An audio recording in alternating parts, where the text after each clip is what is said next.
Odd ગામે બંધ મકાનમાંથી ₹3.22 લાખનો વિદેશી દારૂ ઝડપાયો. લોકલ ક્રાઇમ બ્રાન્ચની કાર્યવાહી. ઝોઝ પોલીસ સ્ટેશન વિસ્તારના ઓડ ગામના પટેલ ફળિયામાં આવેલ બંધ મકાનમાંથી ભારતીય બનાવટનો વિદેશી દારૂનો જથ્થો લોકલ ક્રાઇમ બ્રાન્ચે ઝડપી પાડ્યો હતો.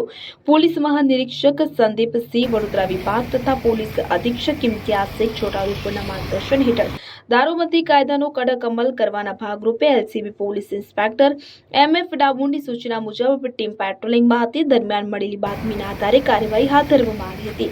પોલીસે ચેકલીબેન મગનભાઈ મોતીભાઈ નાયકના કબજા ભોગવતા બંધ મકાનમાં તપાસ કરતા પૂંઠાના 38 બોક્સમાંથી કુલ 810 બોટલ ભારતીય બનાવટનો વિદેશી દારૂ મળી આવ્યો હતો. જપ્ત કરાયેલ મુદ્દામાલની કુલ કિંમત ₹3,22,710 ગણાય છે.